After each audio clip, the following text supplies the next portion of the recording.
All right, everybody, welcome to this episode of On the Move presented by Move Outdoors. I am one of your co-hosts, Zachary Mall, and with me today is Ryan Brunner and Tyler Reimer, along with our guest, Caleb Siman from Siman Brother Outdoors. As we've been doing the last few podcasts, I'm going to do a little bit of a roundtable amongst the hosts, talking about what they've done the last few days, getting ready for deer season and hunting season as it approaches here. So, Ryan, what have you been up to the last few days? Not a whole lot on the deer front. I do have an elk hunt coming up in a couple weeks here. So my dad and I have been doing some longer range shooting with our rifles out to 200 yards and shooting from different positions, prone position, off of our tripods, and just getting some of that practice in. I do look forward to checking some trail cameras probably Sunday morning. Had a couple trail cameras that haven't been checked maybe in a month and a half, 2 months. So around here, the buck should be getting hard horned anytime, and looking to see what those cameras have in store from July and August. So, Tyler, what about you?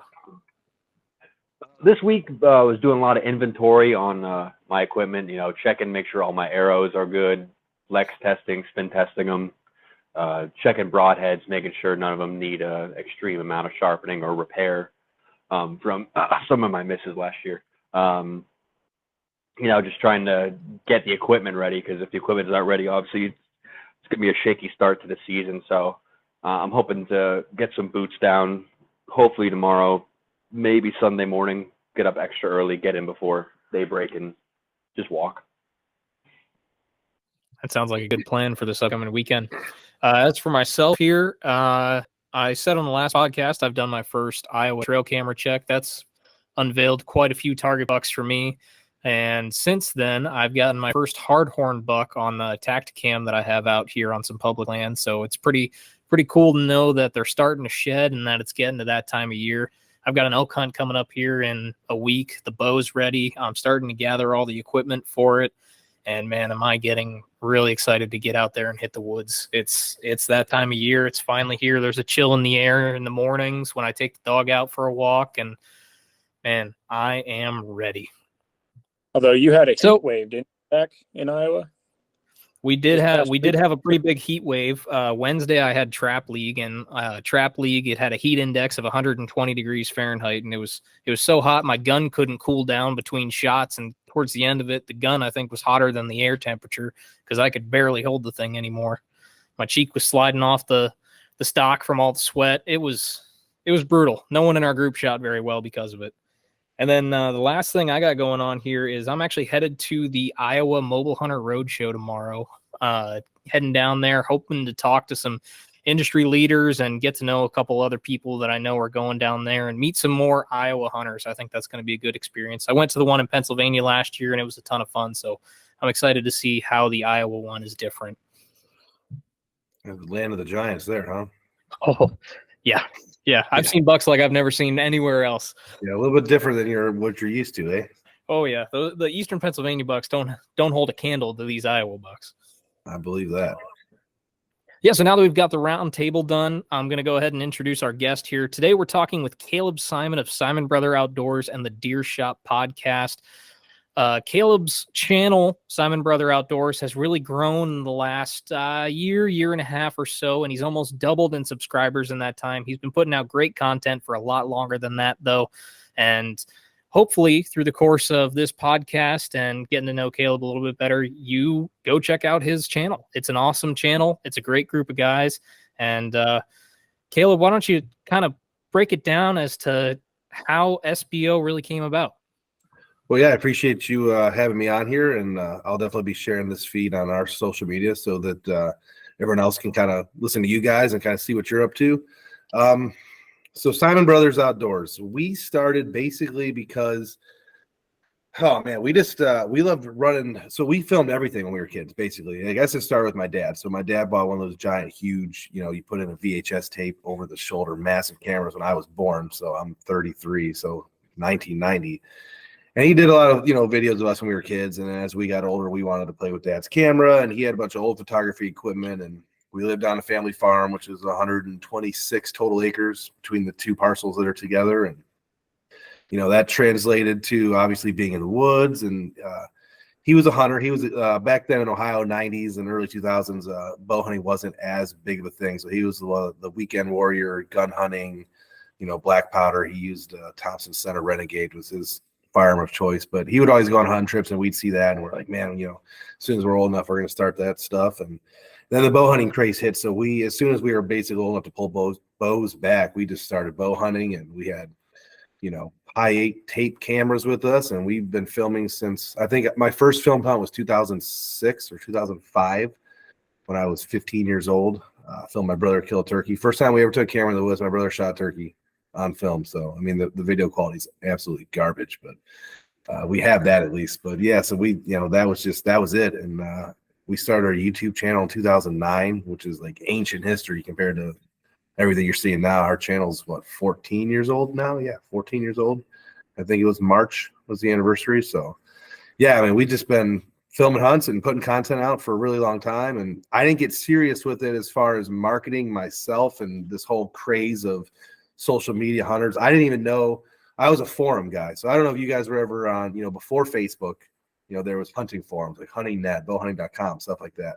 I did a lot of that, but I guess I missed the boat on when hunting, social media such as Instagram and YouTube was becoming big. We had our channel, obviously, that had hundreds of videos at that point, but I would just upload them in the middle of the night and, no thumbnail, no title, it was just like Caleb's Buck, would be the name of the video. But I started taking it seriously at the end of 2020. I think it was like December of 2020. It's time to start kind of putting some effort into this. This is fun. We like it. And yeah, it's kind of taken off since then. We're up 321% from last year at this time. I checked the numbers the other day. So we're growing pretty fast, which is pretty cool. It's fun. That's incredible. That's awesome. Yeah, I mean, we're still small fish compared to like some of the bigger guys, but I guess we're like one step above the beginner channel. So we're like the intermediate channel now. We're not big by any means, but it's growing fast and we're having fun with it. And we've been getting some good equipment and just doing a lot of learning. We do a lot of we've been learning via YouTube and just watching tutorials and videos, and it's become a lot of fun, between me and the brothers and everyone to kind of learn the camera game. And every video we try to just take it to the next level because it's endless. Like we said before we were recording, we didn't go to college. None of us went to college for any of this stuff, so it's kind of, we're learning as we go and don't have any professional background in the arts, but it is a lot of fun.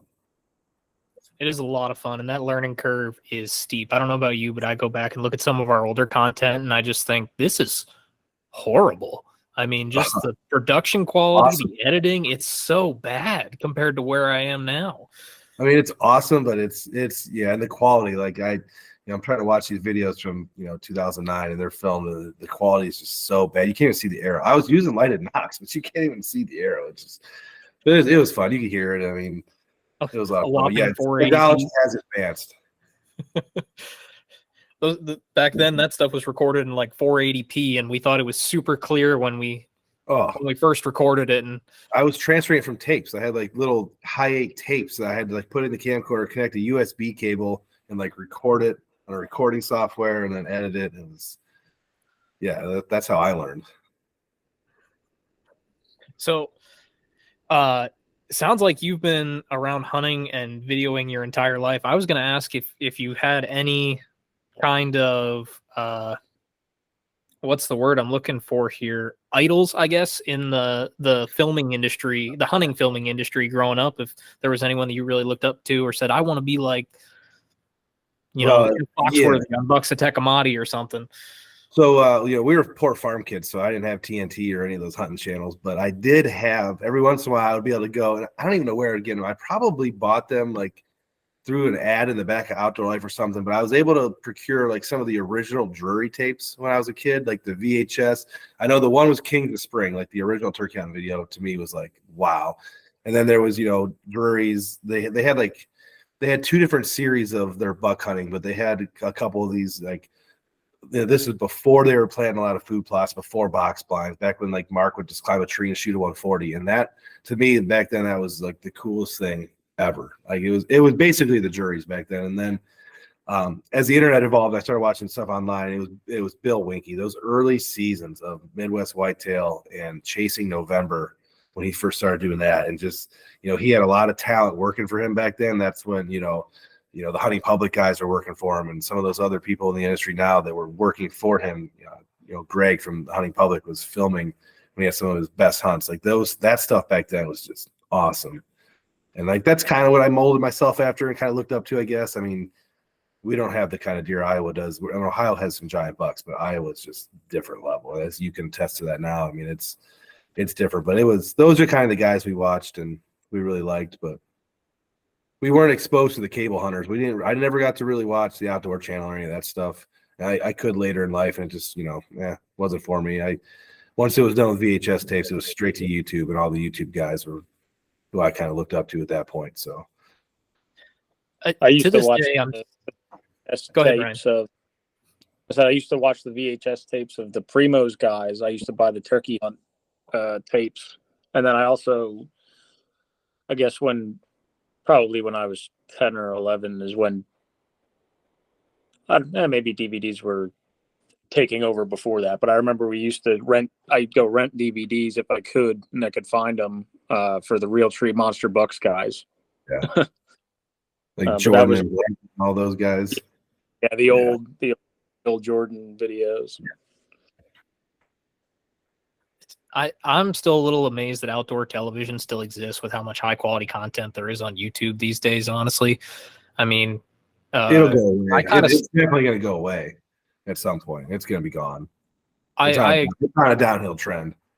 I completely agree with that. I think these YouTube guys are becoming the next big stars. My big thing once social media hunting really became a thing, I really gravitated towards like the Bow Hunter Die episodes and Leatherwood Outdoors. I don't know if you've heard of them. They're based in Western Pennsylvania.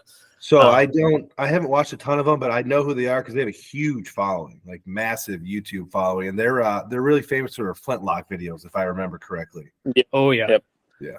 And I think we talked about Bow Hunter Die before. I met Justin when I was like 12 years old, so I've known Justin Czar forever. And actually, I told him he has to be my first celebrity guest on my podcast. And he said October. He'll do it in October. So I'll have Justin on in October. But those guys are cool. I kind of grew up with those guys. Like I don't know if I told you the story or not. And here we go with tangents. But when we were kids on the forum, so bowhunting.com. So they switched they owned HuntingNet or were invested in HuntingNet. And then they started bowhunting.com. And I was one of the first members over there. And just got to know Justin and Todd and those guys. And when we were kids, we would get in our cars, or we had this buddy of ours that lived in Eastern Ohio. We would just leave for the weekend and drive up to Chicago, outside Chicago, where they had their pro shop. And we'd we'd camp and we'd go to bow tournaments there with them and just like hang out with the bowhunting.com guys. And it was a lot of fun when we were kids just to kind of be around that. I haven't talked to a lot of them much anymore just because life's crazy, but every once in a while I text Justin. I always make sure I text him when the Packers kick the shit out of the Bears because he's a huge Bears fan, not a Packers fan, so I'll send him some like mean text messages then. But he is going to be a guest on our podcast here within the next month and a half or so. I'm going to get him on. That's awesome. Yeah. On another tangent here, how do you become a Packers fan in Ohio? Browns didn't exist. No Bengals? No Browns. I mean, I'm like 8 hours from Cincinnati. I mean, not really, but I'm pretty far from Cincinnati. I'd be closer to Pittsburgh, honestly. But I mean, okay, when you're a 6-7-year-old kid and Brett Favre is in the league and the Browns don't exist and he's hunting and fishing and being Brett Favre, I mean, that was it. I mean, I've been a Packers fan since '95. I spent a lot of money on NFL Sunday ticket, just so you know, being in Ohio. Unfortunately. Oh, I'm sure. I'm a Giants fan. If I wanted to watch the Giants out here in Iowa, it would cost me an arm and a leg. $300. It's like $300 now. YouTube TV, just so you know. Yeah, I have YouTube TV too, and I just got the app for Sunday ticket. I don't have to pull the trigger because I'm an Eagles fan and I live in southeastern Pennsylvania. But I think my dad bought it because my stepmom is a Patriots fan. Yep. I've had it since I spent my summer hay money on NFL Sunday tickets so I could watch the Packers, 2001, like that long ago. I mean, I have a slight obsession. I actually built this basement just so I could watch the Packers. Well, but before we get off the tangent, what's your projection now without Aaron Rodgers? Similar to last year. We're going to be similar to last year. I think Jordan Love's not going to be, first year Patrick Mahomes, 50 touchdowns MVP. Like, let's get that out of the way. But he's not going to be bad. And our defense is pretty good. And we have an easy beginning of our schedule. So we could start 4-2, like 5-1 potentially. So, I mean, we're going to win 8 to 10 games and maybe get in the playoffs. I mean, the Vikings were the only team in the division that was any good last year. Everyone's on the Lions, but the Lions, I mean, one-hit wonder. When the Lions do it 2 years in a row, we'll start talking about the Lions. But, I mean, yeah, Green Bay's going to sniff the playoffs. I don't know if they'll make it, but they'll be right in there in contention. So, yeah, I'm excited. It's fun. I wish Aaron Rodgers the best, but go Jordan Love. Yep. We actually we had a guy on the podcast before, my good buddy Derek Hart, who's actually the guy that I'm going to Wyoming with. He played a whopping 3 games in the NFL, and they were for the Packers. He was the long. I saw some of that he was Packers player, but I might remember his name, but I don't really know if I remember his name, to be honest with you. Honestly, I don't think many people can name the long snapper on their team anyway. So no. And usually every team, which is kind of sad because most teams actually keep their long snapper around for a while. So like, if you're a good long snapper and you're ingrained, you just take the NFL vet minimum and you're on the team and get vested and take your pension. But when there's switches and changes and injuries, it kind of changes that. But yeah, I couldn't tell you my long snapper right now, to be honest with you. So yeah, you're right. So the reason we wanted to have you on the podcast here today is to kind of talk about some of the deer that really kicked off Simon Brother Outdoors. You had mentioned that you first started really taking the editing and the posting seriously in December timeframe of 2020. Yeah. And your first really hit video, I guess you'd say, that you guys have was probably with this buck, the first buck we're going to talk about here, which is a buck Traveler. You guys called Traveler. Yep, Traveler, yep. And he was your first mature buck off your family's property then? So not necessarily. I guess, if we're going to talk about the whole family property, when we started getting serious with hunting, he was my first mature buck off the property. Actually, we have a podcast coming out on Monday on my brother's first mature buck, which was the first mature buck we took off the property, which was 2009. He killed a deer we called Freak Daddy that scored 199 and 6/8. So it's a whole, well, you just tune in on Monday and you'll hear the story of that because it's long. But my first mature buck wasn't until 2019. I had hunted a lot. I killed a lot of does. I killed a lot of smaller bucks. But we were starting to get into the YouTube thing, filming really big. We were posting a lot of our videos back then on Facebook, so we weren't really on YouTube yet, but we were posting everything on Facebook. We upgraded our camera equipment that year, and my friends we were all in a spot in life where my friends were willing to hunt and be filmed. So like 2019, we really started getting real heavy into the filming and the hunting, and that was what we would call a banner year for whitetails at our farm. When you've been on the farm as long as our family has, there's good years, there's bad years, there's good genetic years, there's years where just none of the bucks that you're looking for show back up, or if they do, they're not that good, or there's no wandering bucks that show up that are worth a damn. But 2019 was not that year. We had 4 or 5 shooters that year that were 140, 150 class bucks, mature. And Traveler was number 1 on that list. There was another buck named Fat Bastard that was on that list, a buck called No Brows. There's just a lot of deer, but he was the first major, mature, what you would call a trophy quality buck that we killed on video and documented the whole process, the summer leading up, trail cameras, the whole 9 yards. And it was one of those just magical hunts. It was November 1st, if I believe correctly. Yeah, November 1st, 2019. I had hunted the same stand actually 3 days in a row. We call it Possum Run. And it's like just a skinny finger with, a little tiny valley and crops to the south, and then a little tiny valley and 1,000 acres of woods to the north. But this little skinny finger connected to cow pasture, and I hunted it. Every night that I hunted, I saw one of those different mature bucks I just talked about. I saw No Brows the first night at like 100 yards, just scent checking. I tried grunting at him. He just was gone. Saw a Fat Bastard. I believe it was the second night. He was in the same exact spot, same exact trail, scent checking. and it just kept going. And then Traveler came in on that same trail again, but he took an opposite path that night. Obviously anyone that's watching or listening could watch the video, but there were some does in the area, and then he just came perfectly down the trail. I got a 37-yard broadside shot, and I took it. And there was a whole saga before this Traveler thing with this buck called Hook, which is one of our last podcasts that we did on the deer shop, where me and my brother both made bad shots on a very mature trophy class buck, and we never ended up killing him. We thought it was a repeat of that. The video, I was just new to filming, so I had a 4K $3,000 camera. I was zoomed all the way out because I didn't want to miss it. So I zoomed all the way out, and I wasn't able to actually get the impact in super high quality, but I was able to get the impact. And we went back to the deer shop, and all my buddies came over and watched the video. And I didn't feel very confident with it. I thought it was high shoulder, and that he spun out at 3 or 4 inches of penetration. Like, this is going to be real bad. And that fortunately was not the case. We waited 4 or 5 hours, went to check the arrow, and I had probably 8 to 10 inches of penetration, and the arrow broke off. And we talked about backing out, which would not have been a bad, looking back now, it's easy to look back now. We probably should have just backed out based on that alone. Come back in the morning, we'll look, give this deer time. But we went another 30 yards, and there started to be blood spray on trees on both sides of the path he was on. And we're like, whoa, like, I actually got a pass through and didn't realize it hit the opposite shoulder, went through the skin, and then pulled out.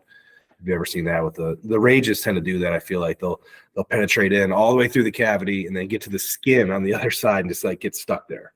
Like that last little inch of skin like stops the bolt. But yeah, he only went 70, 80 yards. We found him piled up, and it was the first big, 150 class mature buck that any of my friends or me had ever killed with our bow. So it was quite a night. We celebrated pretty hard.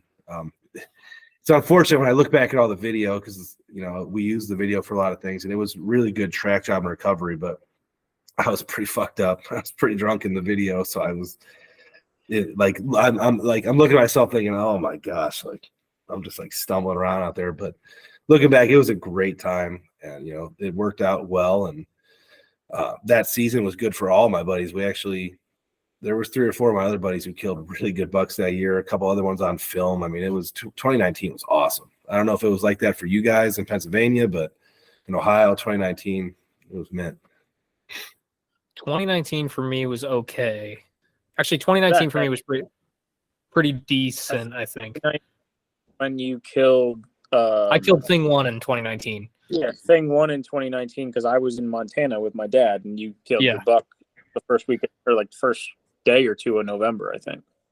Yeah, but before we get too far away, removed from the Traveler buck, first I want to say, if it makes you feel any better, I watched all the videos for the bucks that we're going to talk about today. I had no idea you were drunk on the trail.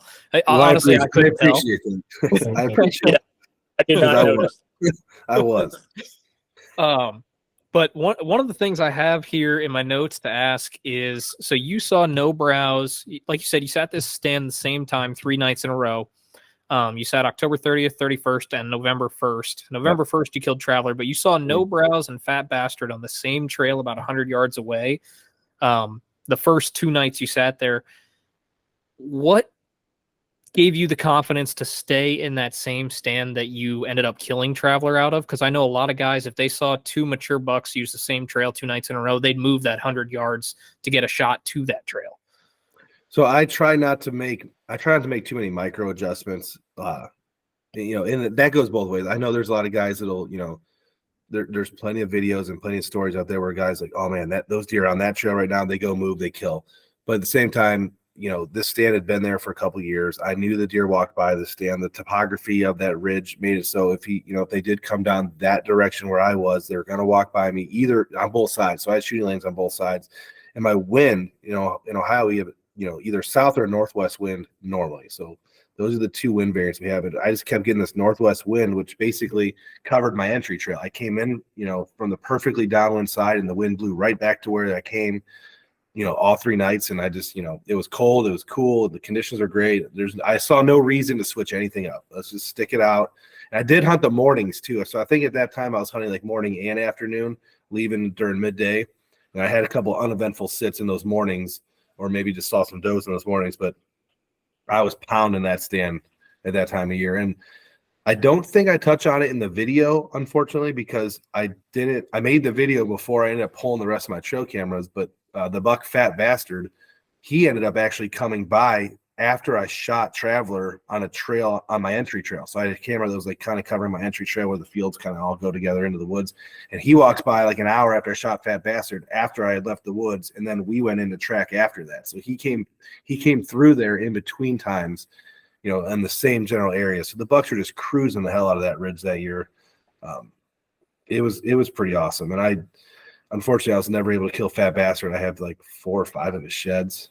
And unfortunately, he disappeared. He's one of those deer that just never, you know, he just disappeared into thin air basically one summer. He was there during the fall up to the last day of the season, and then he disappeared. But yeah, that day and that stretch of time, I was married to that stand. I had plenty of other options on the farm, but I mean, I was having good action, and it was different bucks. So, you know, maybe if it was the same buck 2 days in a row, I would have been like, all right, he's on a pattern. But it was different bucks. They're just cruising. They're just, you know, the rut is so spread out in my neck of the woods because the deer per square mile is out of control. The rut it never stops once it starts. So I was just confident to just keep sitting there and make it happen. And I got very lucky. So that's kind of something we experience in Pennsylvania where we hunted, more specifically where Ryan hunts. The deer per square mile, and particularly the does per square mile, is so out of control that the rut basically lasts from the last week of October all the way through the end of deer season, basically. Yeah. You can have bucks cruising just about any day through there in that time frame because there's so many does in that area. I've seen bucks. I fully agree. Go ahead. I've seen bucks cruising in flintlock season. Yeah, I've seen deer. We've had bucks chasing in January. Yeah, I mean, I agree with you fully. The rut just never stops. I mean, there's so many does that it just never stops. I drove a field down the street the other day. There was 18 does in one field.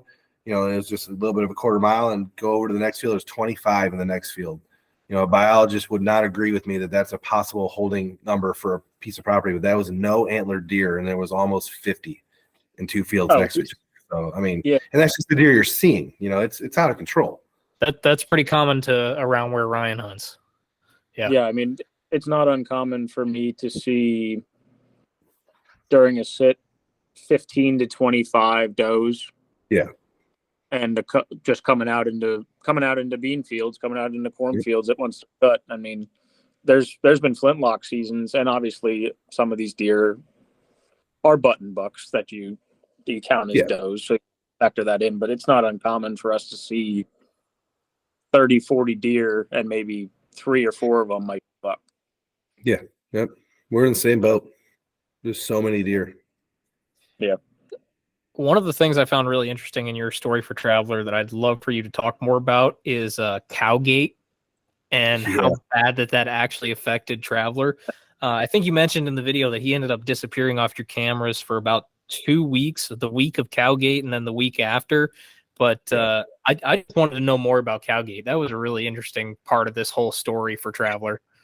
So my neighbors across the street. So this is the family farm. So when I say my neighbors, not where I'm actually currently sitting, but the neighbors at the family farm, they have another, farm of similar size to ours, and they have beef cows. Probably, there was 3 that got loose, so I don't know how many total they had, but so 3 got loose in July or August. I had to, cross-reference the dates, but somewhere around that, midsummer period, 3 cows got loose, and I had a bunch of food plots planted that year, and there was about 10 to 12 days. It wasn't quite 2 weeks where these cows, I mean, all my cameras, cell cameras, I was getting them on there, and the food. We obviously gave permission for the farmer, the neighbor, to go and try to suey these cows up and try to get them back in their pen, which was not happening. We tried a bunch of different times. You would just enter the woods and they would just take off 2,000-pound animals just run through the woods, and they were actually where they were spending their nights. I don't want to say bedding because I don't know if cows bed, but where the cows were hanging out in the evenings was the ridge where I killed Traveler, and that ridge connects to their cow pasture where those cows were. But those cows, it was funny. The 2 things, so they had 3 food sources that they keyed in on with my cell cameras, I noticed during that period of time. They smoked the green beans. So like soybeans, they were green. They were out there grazing all day. they destroyed my my plot screening. So I had like a Egyptian wheat sorghum plot screening on this one area. They mowed it down to nothing. It was 10 feet tall, and they just ate it down to absolutely nothing. And there was an oak tree that was like really low hanging branches and starting to drop acorns. They went to that oak tree every day too, and we're just smashing these acorns and just taking them right off the branches. And actually, I could probably do, I never actually have done it, but I probably could do one of those transparent videos. I had Traveler hitting the scrape and then cows, and then Traveler hitting the scrape and then cows. But they ended up just going back into a neighbor's pasture. A neighbor left his cow gate open one night with some food in it, and they just walked in, and he shut the gate behind him, and that was that. But I was stressing out. I didn't have as much of knowledge of invasion of people and stuff then. I thought it was the end of the world. We're never going to see another deer here again. There's cows in my woods eating my food plots, people walking around, and in the end it didn't affect it at all. So yeah, that 2-week period where we were chasing cows around, there was, our mature bucks on camera went down to nothing. But as soon as the cows were gone, we let it sit a week, they were back. Plenty of videos. So it was just, I was in panic mode because that was the first time I had a buck like that, a couple different bucks that were just daily on camera and very patternable. And then of course, some beef gets introduced into the mix, but it worked out okay. But yeah, that was a stressful period of time. I was not happy. I can imagine. You can't be mad because that's natural. I mean, cows get out and farm, farm fence, the whole 9 yards. But it's just, I was in a bad spot there for a couple of weeks. It's one of those things you just shake your head at, and you're like, of course it happens to me. Yeah, right. I finally get all this great media, and I got bucks using my home farm, and they're in my backyard, and I got cows. It worked out. Could you use an antlerless tag on one of those, do you think? Oh, you could technically just shoot them. There's nothing they can do about it. I mean, they're not they're not regulated, and they're an invasive loose species. But we actually, the neighbor was getting to the point where it's like, if we can't get these things in the next couple of weeks, someone can just shoot them, and we'll do something with it at that point, But because they're causing farmers a lot of damage, and they're, the other farmers are going to start sending bills out to them. So you got to kind of weigh the options. But they got them back in, and they actually ended up giving me a couple steaks off one of the cows for free. They dropped it off on my doorstep, the lady did. So nice. I got to enjoy eating those cows after they almost ruined my fall, but it worked out. Okay. I have one more question from that video then. Okay. I need to know more about this Mississippi mud beer. So I don't know much about it. I actually don't know much about it either. So the funny story was, so that Mississippi mud beer, all right, I got to go way back here. I got to think about how this goes. When me and my buddy Jimmy first turned 21, his brothers are Columbus cops. 2 of his brothers are Columbus cops. So we'd go down and just like spend the weekend with them and hang out. And down there in Columbus, they actually had like these markets, these like stores where you could buy like microbrew beers. When we were 21, all we did was just go to a gas station. Like, oh, there's Busch Light, and you buy it. But down there, they had thousands and thousands of bottles of beer on the wall, and you just build your own 6-packs, and it was real cheap. This 21-year-old is like, this is heaven. So we bought just a bunch of beers, and one of them was this like whiskey-looking jug Mississippi mud beer, and I bought it, and I decided, what, we'll save this one for a good occasion. Well, fast forward to me actually shooting this buck. So let me think here. I turned 21, and what year was it? I don't even know what year I turned 21. Regardless, this beer had been in my refrigerator for a long time. I mean, years. 5, 6, 7, 8 years, something like that. So actually, I turned 21 in 2011. So I shot in 2019. So 8 years. It was in my refrigerator for 8 years. And my brother knew it had been in the back of my refrigerator. It was at my parents', and then went to mine, and just this random bottle of beer that we had never tried. So my buddies still swear that they got sick that night from drinking that Mississippi mud bottle, because we did open it up and drink it after we shot him, and like, it was an 8-year-old beer, which is not good. It doesn't age like bourbon. But we had the bottle. It was a glass bottle. We had it on the wall for a while, and then someone slammed the shop door, and it fell off the shelf and smashed into a million pieces on the ground. So it's in the trash.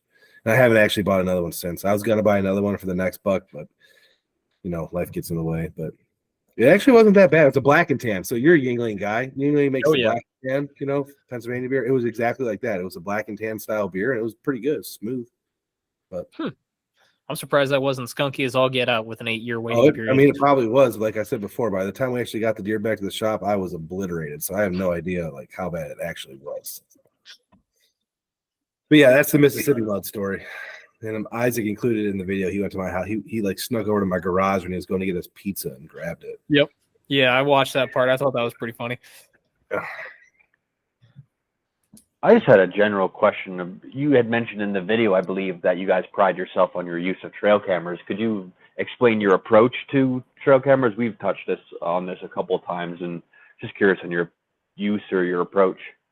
So it's summertime. During the summertime, it's food, and sometimes water. So I'll have my cameras a couple times on water, a couple of them on water, but then it's all food. But as soon as the beans turn and the velvet peels off, it's scrapes. I mean, I'll have a crazy amount of cameras on scrapes, and then trails leading to rub lines and stuff. And then Traveler was just smoking scrapes on the side of these bean fields every night. So those oak trees I was talking about, and there was a bunch of other oak trees and stuff, and he would just every night he'd feed out in the bean field and he'd come to the edge and just wreck these scrapes. And when you're getting videos 2, 3, 4 days in a row, these bucks an hour after daylight hitting these scrapes, and they're feeding in the fields before that, this is a pretty good feeling. And I had a lot of good video of him that year, but that's I run a lot of trail cameras. That's kind of my thing. I run them for a bunch of other people too. So like my buddies all have trail cameras, but they have normal 9-to-5 jobs and families and stuff, so they can't change the batteries out and move them around as much as they'd like. So I take care of all that part. We use trail cameras a lot for our hunting. Awesome. Yeah, more than the average person, I'd say. I mean, we enjoy it. It's fun. Yeah, kind of going off of that, I noticed most, if not all, your videos look like they're coming from Browning cameras. Is that your go-to? For the video stuff, yeah. For the video mode, we use the Brownings. I have not, it's kind of hypocritical maybe, but I haven't dove into the cell cam game with the Brownings yet. I use Spartans and Tacticams, and we've actually started buying some Moultries because a lot of people apparently don't like their Moultries, so they sell them really cheap, and they don't do a great job, but they work. I mean, we're buying trail cameras for like $30-$40 cell cams and just throw them in the woods. So, but yeah, Spartans and Tacticams are my cell cams, but the Browning video mode cams,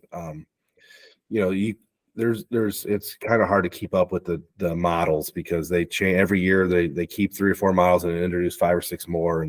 But the higher end Brownings, so you're looking at the $130 and above Brownings, the intel you can gather from their video mode is unmatched. I'll put cell cams and Brownings next to each other, and the Brownings will just take 10 times more media and give us so much more intel than the cell cams will, just because they don't have to connect to the system and they don't have to upload, and they don't it's right. The Browning video cams have been a game changer for us. Game changer. And I know there's other companies that have video cams that are just good. You can use Stealth, you can use Wild Game. They make some better ones, but Browning were the ones that we kind of dove into, and that's what we use. Yeah, I have a pretty wide variety of brands, but I would say that the Browning, especially with the video capability, and when they came out with their sound on video, I love the sound. Love it. Really, really cool. So I would say that that's probably my favorite camera I have. Yeah, the sound is awesome. I can't tell how many videos I have of bucks grunting or snort wheezing or just does walking by bleating, even in the middle of the summertime. It's just the sound has kind of changed the game up a little bit. Yeah, it really tells you what's going on a little bit more. It's cool for turkeys too. I know this is a deer hunting podcast, but I love getting gobbling turkeys on camera. And you can use the cell cams and the video cams, early morning. I can't even tell you how many times during turkey season I'll request videos of deer walking by, because in the background you can hear gobblers. Like, yep, they're gobbling on that farm today. And just little tips like that. Like sounds important to me. Yeah, Ryan and I like deer hunting, but we love turkey hunting. So yeah. So then after Traveler, the next year, were you aware of Massey's existence during the year you shot Traveler, or was he a totally new buck coming in for 2020? Totally new buck. Had no idea that he was there during the Traveler year. 2020 was a bad year. So as good as 2019 was, 2020 was just a bad year. Fat Bastard never showed back up. So he was, the number 2 on the hit list in 2019. He never showed back up. We got his sheds from the year before, but not a single picture that year, and we haven't seen him since. So we assume he's obviously dead. No Brows did come back, and he was probably 10 to 12 inches smaller. He went from like a 140 to maybe a 130, maybe like a 127, 128. So he was he ended up getting killed by a neighbor guy, so that was pretty cool. But he was kind of off the hit list. I mean, I would have shot him if he came by me, but I wasn't super excited about him. Massey kind of showed up on a different area of the farm than Traveler, about as far across the farm as you can get from where I was, where I killed Traveler, and we were getting videos of Traveler and watching him. Massey showed up on the other side because our farm's divided by a road. So that road, it's funny how that road acts like a border for bucks almost. I mean, there are bucks that'll go back and forth, but some bucks will just not cross those roads. I mean, I'll just never get them on the north side. I'll only get them on the south. But Massey was one of those deer. Only got him on the south side. I watched him all summer. I got, every week or so I'd get a set of pictures. He'd come through, hit a food plot or hit a lick or hit watering hole, what have you. And going into that season, I didn't have he was my number one, but I didn't have any, I don't want to say giant, but he was the biggest deer on my hit list. He had a lot of cool character. You can see him right there in the video. He had a lot of cool character, but he wasn't a high scoring deer. He ended up scoring 122, I think, 122, 123, something like that.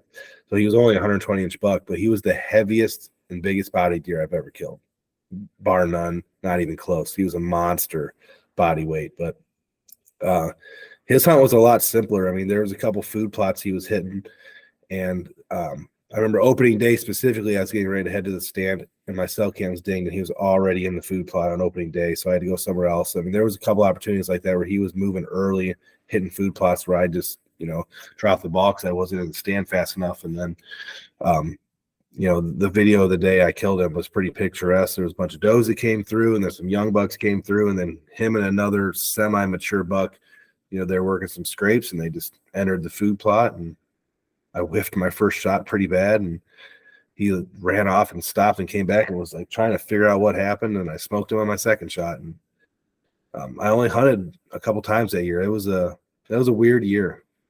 It was a very weird year. So sounds like he was pretty often coming out in daylight then. He didn't hit food sources at night like a typical buck of his age class would. Yeah, he if he was on the property, so he, we've learned a lot about deer movement since then. I got a buck, for example, I got a buck right now that's moving almost 3 miles in between feeding places, right, or feeding spots right now, and we're getting him on trail camera in 2 different spots 3 miles apart, which is just crazy for this time of year to me. But back then, if he showed up on the farm, which was a couple times a week, we would get pictures of him. It was almost always in daylight or near daylight, so he was bedding close, and then he'd leave for a couple days, and we get nothing, and then he'd come back and he'd be bedding close. And we had corn planted on the farm that year. The whole entire farm, all like I said, 126-acre farm, almost 40 of its tillable was all corn. So food plots played a big part of that season. If we have corn planted, the only open areas that we have on the farm are our food plots. Other than that, it's woods and corn. And early season corn hunting, if you guys ever experienced that, it's kind of tough. I mean, yeah, I try to get them bucks out of there, or the deer out of there, and there's no reason for them to leave a lot of times. But I had a nice clover food plot that year in a watering hole, and he just, he was comfortable feeding in it and coming out and hitting his, I had a mock scrape on the side. And that was the end of him. I mean, he came out like on a string exactly where I wanted to. I wish I would have hit him with my first shot in that video, but it was weird. I did hit him. So, in the video, you can see that I took a good slice out of his belly with that first shot. And for whatever reason, he didn't leave the field. He ran 20 yards and just stopped and just looked back, I found that very odd, but the second shot didn't miss. So he's on the wall now. That's all that really matters. Yeah. But I am curious, what do you think happened that caused you to miss that first shot? Because I know that first shot was about 20 yards closer. Yeah, I didn't stop him, which is my problem. I mean, it was probably just overconfidence. It was probably a 17, 18-yard shot, and he was just doing a slow walk. And I had the video. I knew I had 2 cameras that could see him. I had the GoPro over my shoulder. They could see him, in my main cam, they could see him. And, 20-yard chip shot doesn't seem like much. So I took the shot, and I just went right through his brisket low, just way too low. And then my jitters obviously were gone because that second shot, I remember, if I remember correctly from the video, so I quote myself properly, I think I had my pin locked at 30. I knew he was probably about 40-ish, and I shoot a 1 pin. So I just put that 30-yard pin at the top of his back and just released, and it just went perfect. Perfect shot. You absolutely drilled him that second shot. I had no nerves on the second shot. I think it was weird because the first shot I was very nervous watching him come in. The typical, like, he's coming in, it takes him 5 minutes, he hits a scrape, he hits a rub, he just kind of stands there like you're just watching him come in. So the nerves are getting to you, and then you miss, and then like you panic. But then after the initial miss, I put a new arrow in, I moved my camera, and he's standing there. So I just took my time at that point, and the result was good. But I wish there was more to that story. I wish it was as exciting as the Traveler story, but it was just a year where there wasn't a ton of mature bucks around. I mean, he was one of only 2, and I was lucky enough to get him, and the neighbor got the other one, and we were pretty sad about going into the next season because we didn't have a lot of deer on the hit list that we thought were going to be worth a damn, but luckily that wasn't the case. Yeah, the next year you guys had so you had Dad's buck, Stanky, and how many others did you have the following year then to chase? So Dad's buck and Stanky were definitely the main shooters. Stanky Jr. I saw a lot that year too, which was, I named Stanky because he had a super messed up front leg. It was broken probably in at least 2 places. I mean, his front leg was stiff, like it wouldn't even bend. So he was walking around with a front leg that wouldn't bend, and then Stanky Jr. had a back leg that wouldn't bend. So he had a messed up back leg. And then Dad's buck, which all those deer were around so during 2020, after I killed my buck, October 28th. So we didn't talk about that part. It was kind of early, October 28th. My brother hunted for the rest of the year and had a couple encounters with these deer. He had encounters with Dad's buck. He had encounters with the buck that we later called 5x3 that he killed last year. He had encounters with Stanky. Just decided not to shoot him. It was late season, hunting over corn, just watching 50, 60 deer a night. And he had him come into range a couple times, and he decided, these are, 3, I mean, the one might be a 4-year-old, but 3 4-year-old bucks, and they only score, 118 to 120, which is, I'm not saying that in a disparaging way at all, but he just felt at that time, you got all these bucks, and there's no reason, I shot a doe that late season, he shot a doe that late season, there's no reason to shoot one of these bucks just to kill a deer. So luckily Isaac passed all those deer in the late season. So 2021 rolls around, and they were just 120 class 8 points in 2020, so we weren't sure how the year was going to play out. But there was a hay field that our neighbor had, the same ones that had the cows get out, and it had been a hay field for 20 years. For whatever reason, they contracted it out with another farmer to put in beans. So they put in a probably 40-acre bean field that hadn't been anything but hay for 20 years, and that field that summer was an unbelievable magnet. We just would park our trucks on the side of the road almost every night and just watch 4 or 5 mature bucks feeding all night long, just comfortable in the back. I mean, it was the first time they'd ever had food like that in that location, and it drew every deer in the neighborhood in. And it was a lot of fun that year, watching those deer in the buildup. And 2021 was probably my favorite year deer hunting I've had, I would say. Yeah, I noticed in the video, you really highlighted how much summertime glassing you did for Dad's buck. Yeah. And it seems that was even bigger, dare I say, even bigger than trail cams for you that year. Yeah, so our fields on our farm, a couple of them you can kind of see from the road, but a majority of our fields are back fields. So there's a couple acres of woods, and there's a lane that goes back to them. So you can't see the majority of our fields from the road. And I'm not going to summer scout, out on the ground, walking around, leaving my scent and stuff. So we do our summer scouting from the road. And all the fields in the area before that, in our home range area, had been hay fields. And they do have, we've got plenty of good bucks out eating in the hay fields, but just that particular year, this field is really accessible from the road, and it was planted in beans for the first time, and it was just real easy to park on the side of the road and just watch deer pour out like crazy. And we had a lot of fun with it that year. And there was some other, but my buddies' bucks and stuff on their farms that were accessible from the road that year. So we did a lot of road scouting, and it was it's fun. You just load up in the truck in the evening and spotting scope, binoculars, camera, and just get some content and video, and it was a lot of fun.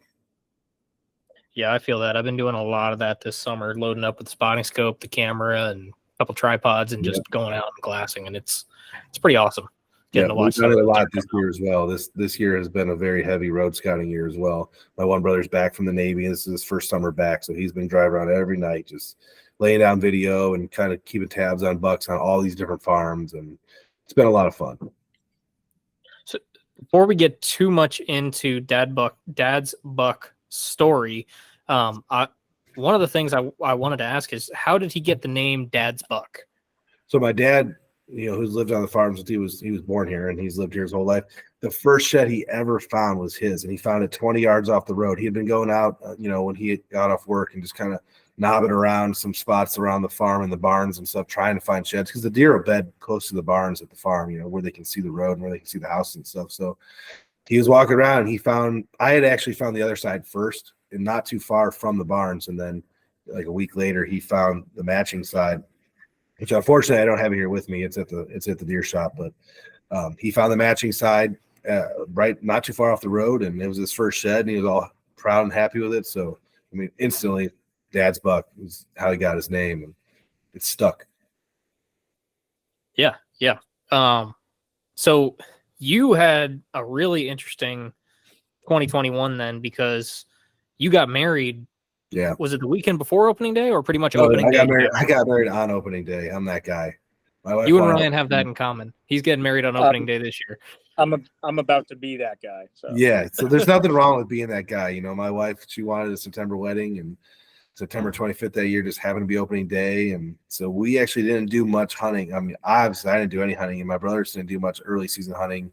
I went on a 2-week honeymoon after that. So I didn't even get to start hunting until mid-October, second week of October that year. But yeah, it was interesting. I had all those deer eating in this bean field and had them all patterned. And, me and all my best friends and all my brothers, none of us could hunt these deer in this field because, there's a wedding that was happening. So, but yeah, so I don't know if that helped or hurt or not.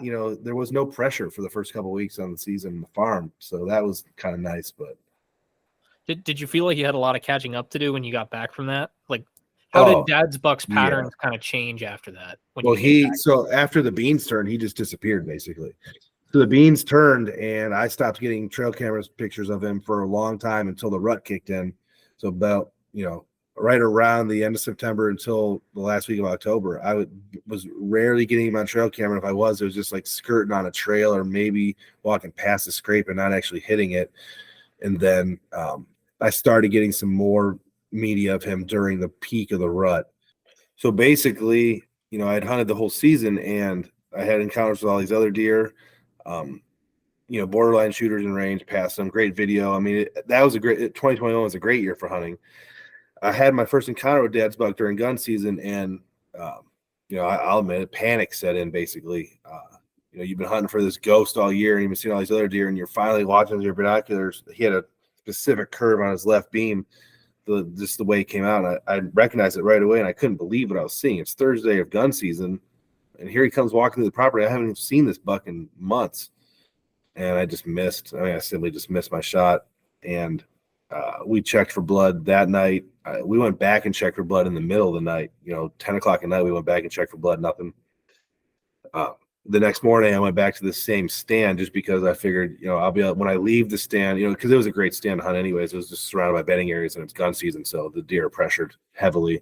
So just hunting bedding areas is basically all you can do here in Ohio, and I'm sure you guys are similar in Pennsylvania when the Orange Army comes out, hunt the thick. So I just went back to the same spot knowing that was my best logistic stand. I only made it till about like 8:30, 9 o'clock. And I was like, all right, I'm going to get down. I'm going to look for blood in the daylight. We were looking for blood at night before, and it was hard to get a reference point, 100-yard shot, etc. So I'm going to go look for blood in daylight. And I get down, and I just find no blood. So I'm just walking back to the house. My brother was hunting, and I was trying not to, disturb his hunt any. So I took kind of a back way back to the house through a swamp. And I walked right up on him, probably 100 yards from where he was standing when I shot. So probably 200 and some yards from the stand. I just crested a ridge, and I saw a couple does run over the ridge towards me down into the valley, in front of me. I waited, and sure enough, here he came chasing the same does that I saw him with the night before. He had gone nowhere. I shot at him, and he didn't even care. They obviously ran off, but then, there's does in the area that were the never-ending rut, like you talked about earlier, and he was on those does. So I watched him chase does for a little while, without being able to get a shot. He had no idea I was there, and he was chasing these does through the swamp and up around this creek. And, I was trying to find my best vantage point. And eventually I got to a spot where I could take a shot. And I took the shot. The same thing happened. Deer scattered everywhere, but I went over and I did find some blood. Like I said, I hit him in front of the front legs through the brisket, which is just if you've ever hit a deer with a bow there. I don't know if you've ever shot they bleed like crazy, just straight down, just blood just bleeding like crazy. So blood trail is crazy.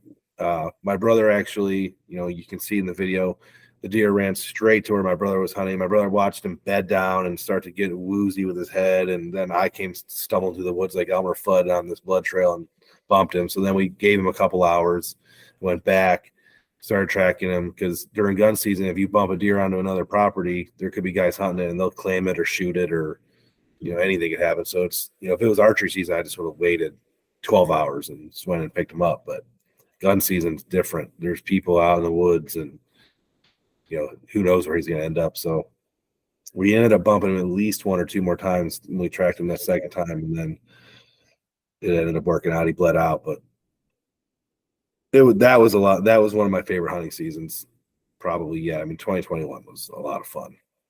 Just saw a lot of bucks from stand. Just good hunt. Every hunt was good.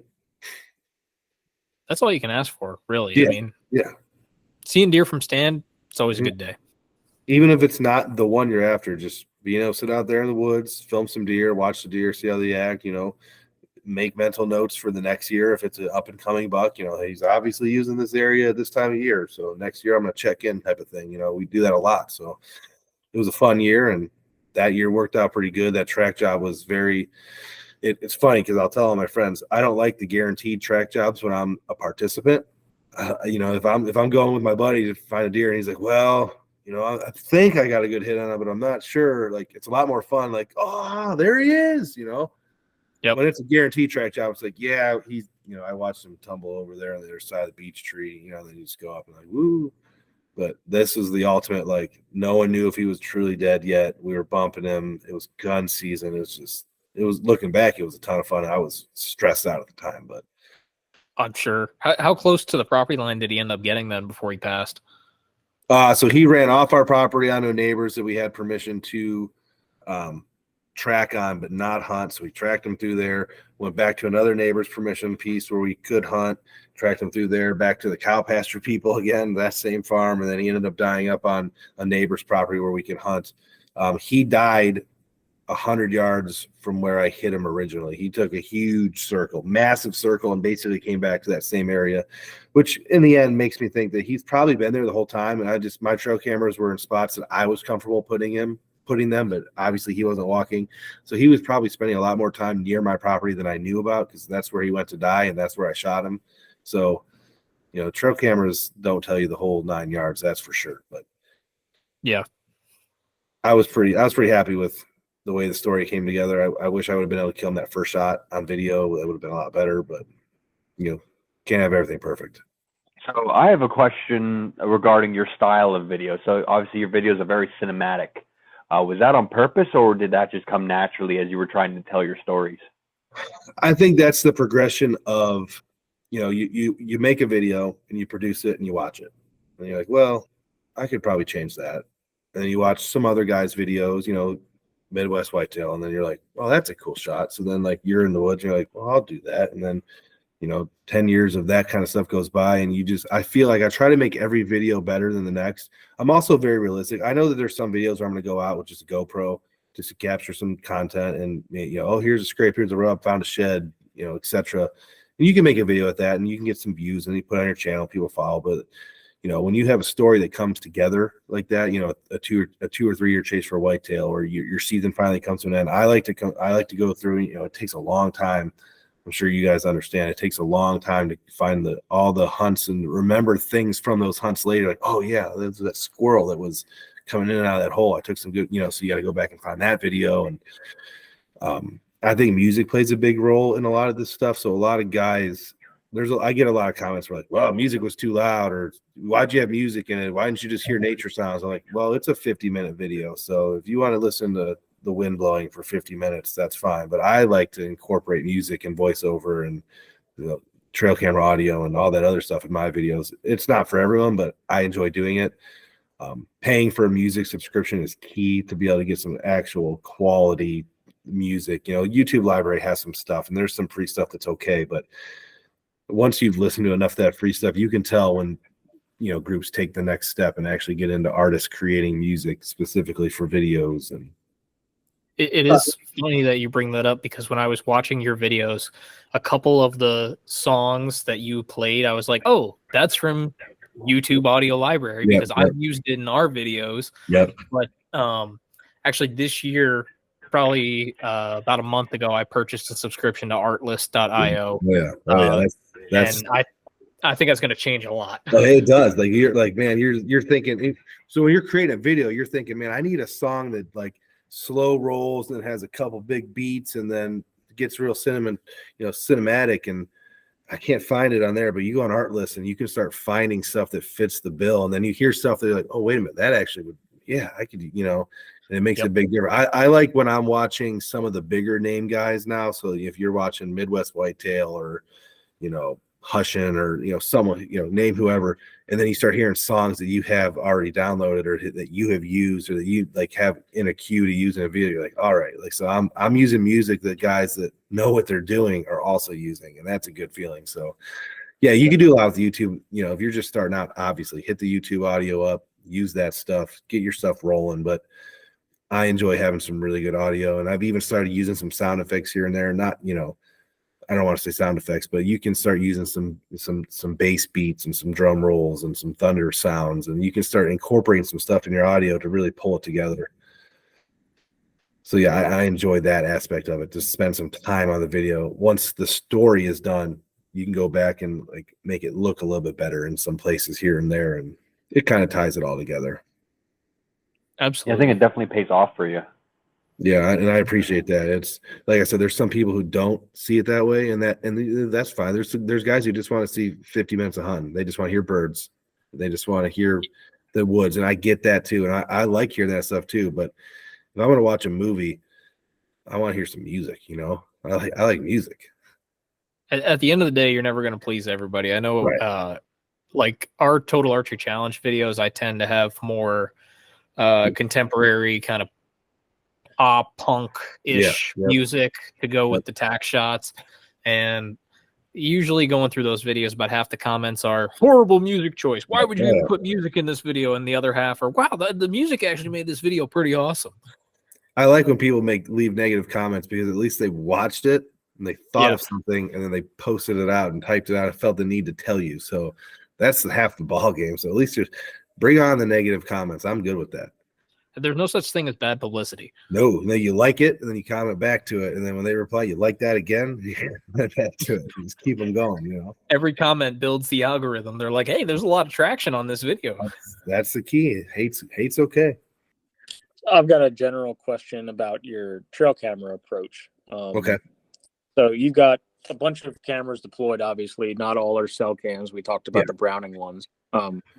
When during the days, and what is your overall approach to how often you're checking those trail cameras in order to kind of minimize the pressure you're putting? Are you checking them when you're hunting? Are you checking them midday to kind of avoid travel to food? Like, what's your approach? So we have lost out on killing a lot of good bucks because we were afraid to check a trail camera. But who's to say if we did check the trail camera, we would have bumped them. But there's been a lot of times we've checked trail cameras and we missed an opportunity, the non-cell cameras. Because during the season, we're usually going to check them either on our way to the stand, or I'll make a day, or me and my buddies or my brother or whoever the group is, whoever's involved, we'll make a day to try to get in there midday, in October or November, get in there midday and make some changes, not during prime hunting time. Obviously, during November, we're still bumping deer that are running around rutting. But cell cams have changed that game a lot. Like I said, I don't trust cell cams fully still. I know that they miss a lot because I've proven it to myself. So I know that they miss a lot of stuff. But it does help if you can. The best way I can describe it for cell cams is make them have to do less. So if you have a cell cam, make it be on one specific trail or one specific scrape or a pile of food or a mineral lick or something. Give it one job. Because if you put a camera on a field edge or on a system of trails, you're going to be very disappointed when you only get the ass end of one deer and then 10 more walk by before it sends the picture, or the deer's feeding 100 yards out into the field so it's not triggering it. Those cell cams aren't good for that. Traditional trail cameras are a lot better for that on video mode. You can capture a lot more detail and a lot more information especially if you start using, I don't know how hilly it is where you are on eastern Pennsylvania, but in Ohio, you put your camera on a tree facing down into a valley with a network of trails, you'll get deer coming from every direction on video, multiple spots. I mean, the intel you can gather is incredible. Your cell cam is going to make you real mad because you're going to get the first deer. It's going to send a picture and take a minute to upload, and you're just going to miss the rest of it. So give the cell cam one job, put it on a scrape. You know, if it's during the season, find a community scrape, find a nice scrape line or a good trail. Just one specific job. This camera is for this job. I want to get this scrape, this trail, this lick, this rub, this pinch, and don't try to do too much with those cell cams. That's how I approach it. So yeah, we're bumping deer in October, checking trail cameras here and there, but it's part of the game. It's just part of the game. Okay. Yeah, and I've done the same thing. I mean, I check trail cameras on my way to stands when I can, obviously, but I try to go in midday if I can. If I can't, then so be it. But during the season, I try to get as much up to date as possible. So, yep. I'm not a very good resource as far as like, I don't know of a good viewer to use in the field. So let's say you're checking your trail cameras on the walk to the stand. I haven't encountered any piece of technology that's very good for checking pictures in the field besides an actual laptop. And who wants to actually carry an actual laptop with you? I know there's some viewers now, low down viewer and this and that they say are really good. You can pop your memory card in and just scroll through everything. But the ones that I have tried and the adapters I've tried for phones and all that crap, it just doesn't work very good. I mean, it's just the technology doesn't talk very well as an actual PC computer does. So I like to sit down in my office, put my memory card in on my big screen and, dissect all the information. So when I pick those cards up midday, I'm just putting them in my pocket and checking them later that night. So that's not really giving me much info. I know the Brownings and some of the higher end cameras have a screen, but it's hard to read the date and, kind of see what's going on. You can, obviously with a giant bucket and a scrape, you can see that on the screen, but it's hard to read the date. It's hard to know when it's happening, So if you guys have one, or if you know something that's really good for viewing photos in the field, I'm all ears, but I don't do much viewing of photos in the field personally. I have one of those little SD card plugins for the phone, and I go through about 2 of those a year. I bad technology. A good one. Yeah. Yeah. Yeah. They just don't mate together well. Well, and there's also, sorry, go ahead, Ryan. Like Zach said, I go through two of them a year. If I don't lose more than that, sometimes I go through more, but the connection just goes bad. Sometimes it'll be in the middle of uploading them and it'll crash and you'll have to start over. And it's just not, it does a decent enough job sometimes to give you something to do in your stand. If you're lucky enough to download them, you can be checking some cameras while you're waiting for deer, but it's just not consistent. It's not a 100% effective. So I've noticed it happen. I noticed it with actually, to go full circle to football, the NFL Plus app. So the NFL Plus app last year, they came out with that, and you could buy it for like $4, and you could watch every preseason out of market game. So I could watch the Packers preseason games at home. Well, I found out pretty quickly that there's software built into these apps where it doesn't let you stream it on your TV. It purposely will crash your apps because you have to watch it on your mobile. It will not let you stream it to an HDMI cable to a TV. It just won't work. And I think there's a lot of technology in play where it's like, no, you will not be using these little $5 card readers to exploit our product and be able to use it on your thing. So there's, the technology nerds will be able to tell you more, but there's a lot of things at play, and that's why that stuff is an incomplete science, because theoretically it should work perfect and it doesn't. Yep. Right. I think that plays a big factor, and they don't want you being able to watch stuff. Plus, iPhone's bad. I don't know if you guys using iPhones. Yeah. Mm-hmm. They don't talk well with anything like that. If it's not an Apple product, it doesn't talk well. Trying to get video off and all that, it's just a pain in the ass. And I think Apple does sell an SD card reader, but it's like $80, and I am not spending that much money for an SD card reader to plug into my phone. Yeah, you can buy a cell cam for that much. Yeah, exactly. You could run 8 cell cams for a month for that much. Yeah. Yeah, I'm out. So you've mentioned a couple times here that food plots are pretty big for your little family farm that you guys are hunting on. Do you guys do any other sort of work? And what's kind of your go-to food plot mix for keeping deer on your property? So we, let's say 4 or 5 years ago, maybe even a little longer, it was all the rage, whitetail habitat solutions. And all these people are like, oh man, like, you can do this, you can do that, you can, hinge cut and all this stuff. So we dabble with a little bit of everything just to kind of see what we liked. And I'll tell you the honest truth, what I found. Our farm is 126 acres. We use it for farming, recreation, hunting, fishing, taking my dog for a walk. To think that I'm going to take that family farm and do some of this and do some of that and be able to manipulate the habitat enough to where a mature buck says, this is where I want to live full time. I haven't found the ability to do that. I have found that it's easier to work in unison with neighbors and larger chunks of property and just create little attractions that when the deer are there, that they will hopefully use a certain area here, use a certain area there. We've done some hinge cutting and created some like little 1/4 acre bedding areas. And I found a shed in one of them and I thought it was the coolest thing ever. And it was a little 3-point side, but our mature bucks using that every year. No. Food plots will work here and there. I base, my motto is that I'm never going to beat the crops. So, 40% of a deer's diet is just natural browse and another 40% is crops, acorns, food, things that it seeks out. And then 20% is just, what have you. I am not going to beat a bean field. There's just no way that I'm going to beat a 100-acre bean field as far as the ability to produce food to attract a bunch of deer. It's just not going to happen. But I can put in a 1-acre food plot that might be green and has something of value in it when the beans turn and the leaves are different, or maybe they harvest the beans or the corn is still green. It gives them something to stop by for a little bit of time. So I'm only offering appetizers. As far as I'm concerned with the way I can manage the property, I can only offer these deer some appetizers. And hopefully it gives me an opportunity like it did with Massey. And that was the only, mature buck I've killed over a food plot. 1 out of my last 3 was food plot, but it worked in that situation. I don't think I'm going to be able to affect, these deer have a home range of 1,000 to 1,500 acres, probably, a couple square miles. What am I going to do in my 120-acre farm that's going to keep this deer there year round? Nothing. I don't believe that I'm going to be able to do anything, but I can definitely give it something that's going to check when it comes through. Because I think their patterns based, there's a lot of different things at play for what these deer are doing than just food and bedding. There's, the moon, if you believe in that, weather, wind direction. We have, like right now in Ohio, it's been raining for 5 days straight. We've getting a lot of deer coming out of the pine trees, because it's just less wet inside that canopy.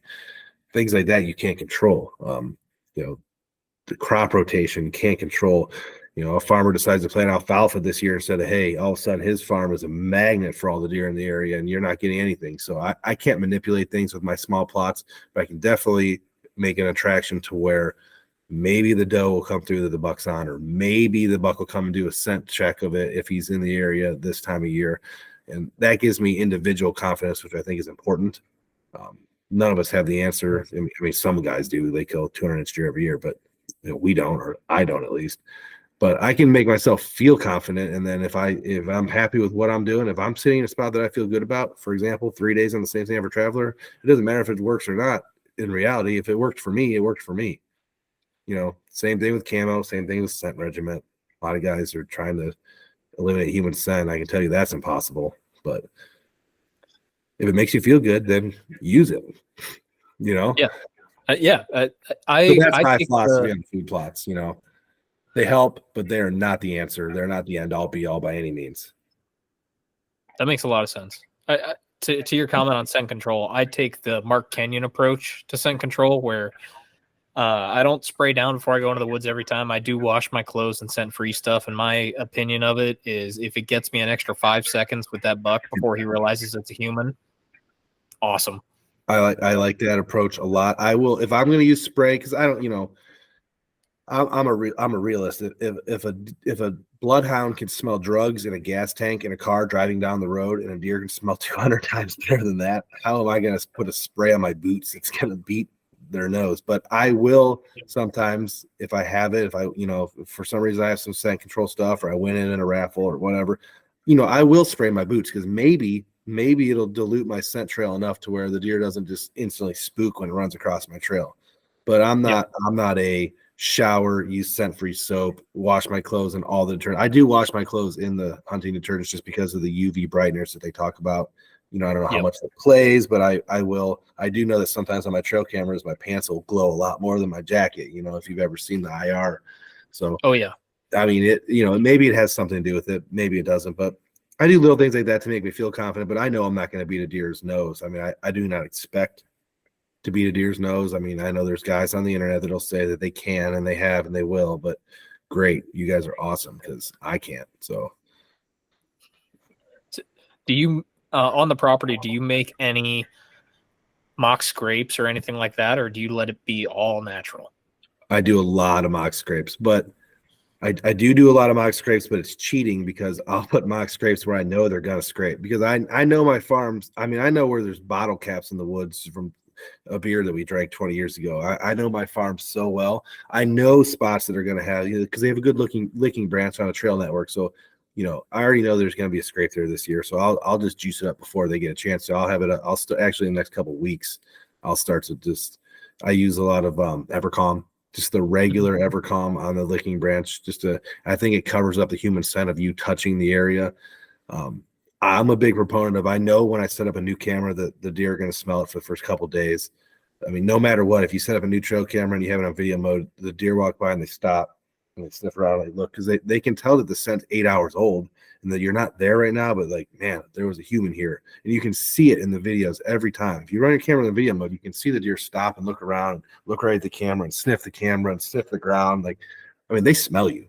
They know that they know the age of the scent, but they can smell you. So I use Evercalm on the licking branches, and as soon as the late rut or late October comes around, early rut, preseason, it gets a lot of attention from the bucks. And it's not always the buck I want, but sometimes it's a buck I didn't even know existed.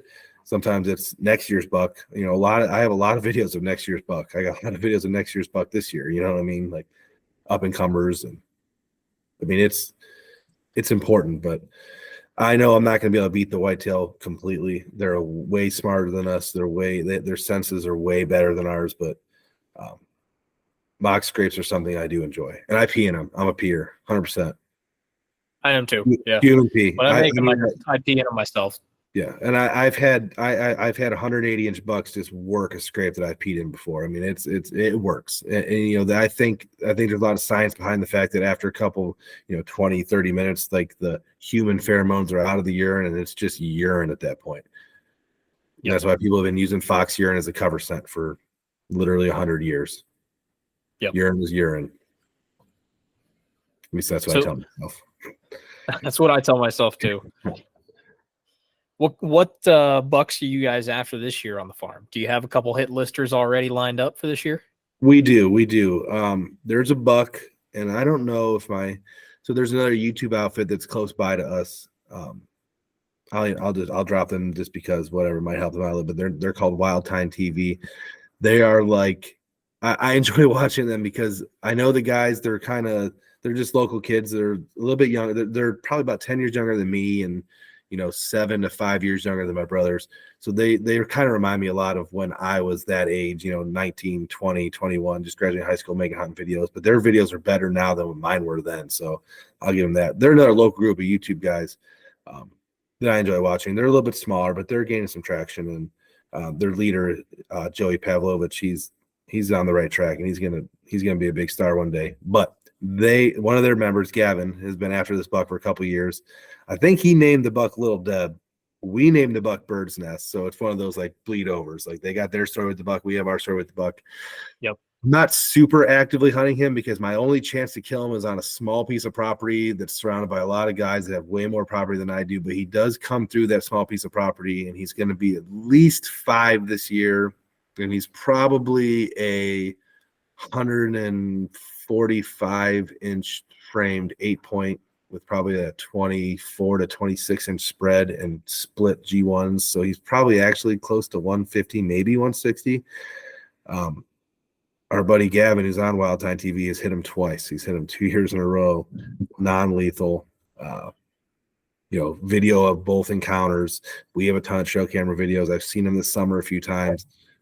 He's kind of number one on our hit list, but I would not be sad at all if the other guy from the other group killed him. He's got more of skin in the game on him. But if that buck came by any of me and my brother or my buddies that are hunting, that deer is going to die because he's famous and he's big and he's old. There's a lot of deer we passed last year, that are back and starting to filter back into the farm that have made some really nice jumps, from the 120-inch 3-year-old range to the 140-inch 4-year-old range that are probably not going to be safe if they come by us. There's a couple good bucks that we're excited about. And one of the guys in our group, and I won't say the name because he'll get mad if I give out too much information. One of the guys in our group is hunting a buck. He's actually hunting 2 bucks, but the one we thought was dead last year and is not dead. He came back, and he's a deer that I'm probably going to focus on filming and telling the story of early. And I hope my buddy can kill him. We can present the story, and it'll be a very worthy video. But we're in good shape. 2022 is a good year, or 2023, I should say. It's a good year. We're excited. It's one of those good years again. Awesome. That's what we like to hear. Last year, not so much for us. Last year was bad for us, actually. I don't know if it was good for you guys, but it was bad for us. Yeah, no, last year was pretty bad for me. I know pretty bad for Ryan, and I think pretty bad for Tyler too. Yeah, last year was not a great year. I killed like a 97-inch 8-point in West Virginia, which was the biggest deer we killed in West Virginia, but that's the only buck I killed last year. It was two of my brothers killed some bucks, and my buddy Nick killed a buck, but none of them were really a deer we wanted. We did take an old deer off the farm, the 5x3. I don't know if you saw any of that on our YouTube channel. That deer had been around for a long time, just bullying the shit out of everyone and every year he breaks his antlers off and just fights other deer off. And he was probably 6, maybe even older, but we had a bunch of sheds. But my brother ended up killing him. So that, I think, is opening the floodgates a little bit to get some more deer in. But Zach, your 2021 was when you got the bear, turkey, and the buck, right? Yep. So yeah, that was 2021. That's what actually started us to kind of know each other, I think, because we do a little bit of hunting in PA, nowhere near where you guys hunt, I don't think, but we do some hunting in PA. And I remember I came across you on social media, talking about your being able to kill a gobbler, a buck, and a bear. And I was extremely, extremely, extremely jealous because I really want to kill a bear in PA. Bad. Man. In West Virginia. There's PA and West Virginia is 2 places I want to kill a bear really, really bad. And I haven't yet, and I'm going to make a pretty hard effort on it this year. There's a lot of people out there that have hunted a lot of years in Pennsylvania and still haven't gotten a bear. I think I figured it out that it's like an annual success rate of about 2% for Pennsylvania hunters with a bear tag. I would believe that. I believe that for sure. I know the day I shot my bear, my dad was about ready to kill me because he was insanely jealous of that. Oh, yeah, I can only imagine. So our West Virginia deer camp we go to, which is a major, major part of everything we do, is our West Virginia, our deer camp, the Gorf camp down there. And no one's ever killed a bear from there. For a long time, there wasn't bears. I mean, there was, but they weren't seeing them much. And then we started seeing them a lot, and the tag's like almost $200. So not everyone buys a tag, but it's starting to get to the point where there's a lot of bears, a lot more bears. And it's, we probably should all start buying tags because it'd be really cool to be the first guy to kill a bear down there. We've got a lot of trail in the summertime. They're around a lot more. I don't know what it's like with Pennsylvania. I'm not well versed on the bear hunting in Pennsylvania as much as West Virginia, but it seems via the trail cameras that basically June through September, heavy bear traffic, and then once the white-tailed rut kind of kicks in, I don't get as many pictures of bears. I get some. But obviously, as soon as it gets cold, they kind of just disappear. And unfortunately, down there, we're hunting most of the time in November. Thanksgiving week, a little bit before that, a couple weeks before that. So we don't get a ton of opportunities at bears. We've seen them, but we can't shoot cubs or female bears with cubs in West Virginia, which is unlike Pennsylvania. Pennsylvania is pretty much open, right, for any bear. Pennsylvania's open season. There's no regulation. If it's a bear, you're good to go. So we've seen bears in Pennsylvania while turkey hunting a lot. We've come up upon sows with cubs while we're turkey hunting in our spots, and obviously they're not in season then, obviously, so you just got to film and watch them. But I do enjoy seeing bears in the wild. It's pretty cool. So I had watched, I think it was Isaac's video last year of him bow hunting PA public land, and he had a bear what it looked like in shooting distance. Did he just not have a bear tag, or was it not bear season yet? It was 2 days after the archery bear season ended. He had he had 2 different bears within 30 yards, both of them. So he killed a bear last year in Montana, and it was like I mean, I'm happy for him, and it was a great thing for our channel. But his bear in Montana was like 80 to 100 pounds, maybe ish. Like it, looked a lot bigger across the mountain than he got up to, and it wasn't very big. Those bears he had in Pennsylvania, I mean, I'm sure you saw bears. Those were not small bears. I mean, those were obviously big bears. And yes, they were in bow range, and he's sitting there 30 yards with a, let's say 200-pound bear. It was 2 days past that archery season. It ended like November 4th or November 2nd or something. And that is so dumb to me that Pennsylvania ends the bear archery season so long before the bear rifle season kicks in, because the rifle season for bear doesn't kick in until the week before. It's the week of Thanksgiving, actually, that it kicks in. So there's like 2 weeks that you're not allowed to shoot a bear in Pennsylvania, which just doesn't make sense to me. Well, apparently they know what week that is, because we've been turkey hunting and trout fishing that area for 15 years, so we know it very well. We just started deer hunting that area last year. He goes out there, my brother's crazy. Like I told you, he's spending a month in Montana alone. He goes out there and he'll just spend the 4 or 5 days in his camp in the woods or on his truck or wherever, and just be a wild man. So we're texting. He had some service up on the mountain, and I'm here in Ohio just trying to kill buck because it was a struggle of a season. And he's over there in Pennsylvania, and we're texting back and forth, how's it going, blah, blah. He's like, he just keeps sending me screenshots of his camera screen of these beautiful black bears coming by. He's like, I ain't seen shit for bucks, but I've had 3 bears walk by today in rain. So we're going to go there. We're going to try to get up there during archery bear season this year. Our Indiana trip is going to, the problem is our Indiana trip, which is a lot of fun and we enjoy it. I know I've invited you before, so one day you guys got to try to come up to this trip. This Indiana YouTube trip is a lot of fun, but it takes up the prime pre-rut for Ohio. So we're going 10/24 through 10/29. So that's when bucks are scraping in Ohio, and then that's the bulk of the bear season in Pennsylvania for the bear archery season. It ends like November 6th or 7th this year. I looked it up. I don't know exactly when it is, but like real soon after that trip. So like I'm gonna have to be like beat bopping back and forth and going from Indiana to Pennsylvania to try to get a bear. But I mean, we know where there are over there. I mean, obviously they have huge ranges and it's not as simple as that, but 3 different bears in 2 days on the same ridge, like we'll take our chances. Yeah. And Pennsylvania's fairly cheap for any out-of-state hunters looking to come to Pennsylvania. Yeah. So what's in store? What and all do you guys have in store for this fall? So obviously you said your brother's going to Montana. He's got, that might have been before we started recording, but he's got 4 tags. I think you said he's got a leftover spring bear, elk, mule deer, and antelope. Yep, he's got 4 tags, Montana. He's going solo, but he's like during his time out there, we have a network of buddies that are in our group that are gonna, like our buddy Dylan's gonna go out there for a week and a half, I think, and hunt mule deer and elk with him. Our buddy Jay, who we've done the bear hunts with in the past, he's gonna be out there hunting elk, might come hunt some mule deer. Like they'll kind of meet up here and there. They'll hunt together some, hunt solo some. So Isaac's doing that until Ohio's open, or he comes back like the day after Ohio opens or something like that. We're gonna hunt Ohio pretty hard for a month. We got a lot of early season bucks we want to get on. Ethan, I believe my brother Ethan, who just got back from the Navy, I think he has a tag for Kentucky, but I don't know. He works a normal job like all you guys do, which my sympathies. He can only hunt the weekends down there, so I don't know if he's going to actually make it to Kentucky and try to hunt a velvet or not. I doubt it. But we're going to hunt Ohio hard for a month, and then the YouTube meetup in Indiana. So we got a couple different channels. They're supposedly meeting up. It's I don't want to say flakes, but we have a lot of you start with 10 channels interested. It dwindles to 5, and then as it gets closer, we're down to like 2 or 3. But it'll definitely be us and Born Again Bow Hunting. We'll definitely both be there because we love the area. I mean, we fell in love with it last year. Isaac killed a nice buck there. They killed a buck and wounded another buck. It's a whole long story, but Isaac killed a really nice buck and did a pack mount from there, and it was just a lot of fun. And we can't wait to go back this year. There's some really good bucks in Indiana public land. It'll be our 4th year hunting Indiana public land, 2nd in that spot. Definitely PA. We're going to hunt PA a lot, and then as soon as November rolls around, we're going to go down to the Gore Camp, which is our deer camp, our family deer camp. It's not our family, but we've been accepted by this family and spent a lot of time with them and good friends of ours.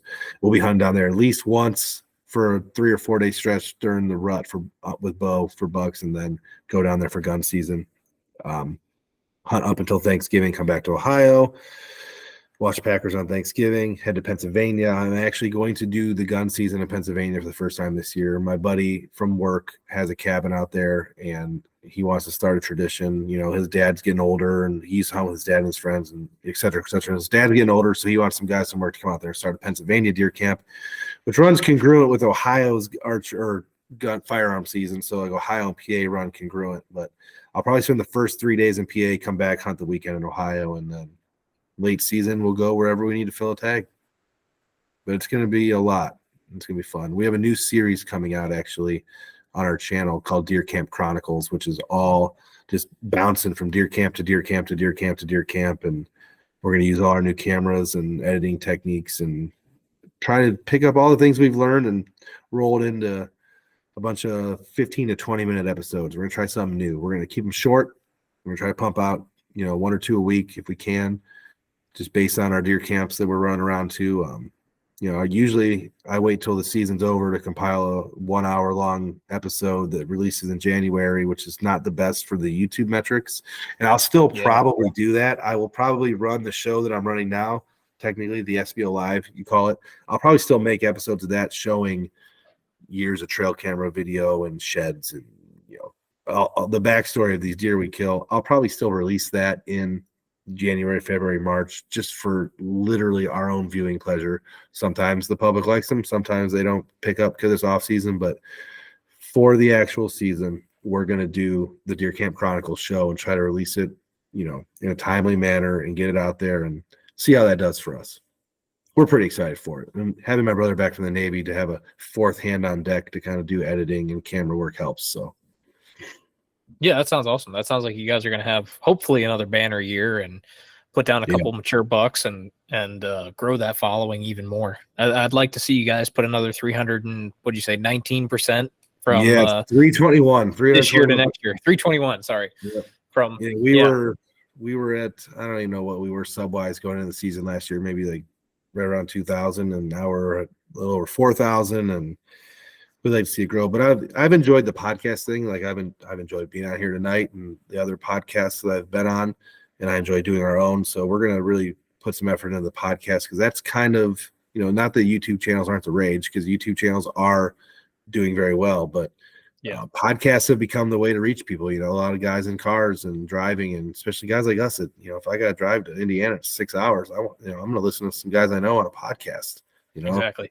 As opposed to, I can only listen to 90s alternative so much. I've heard every Blink-182 song 17,000 times. I know every single word. Like I can skip listening to it 17,001, and I can listen to some friends on a podcast.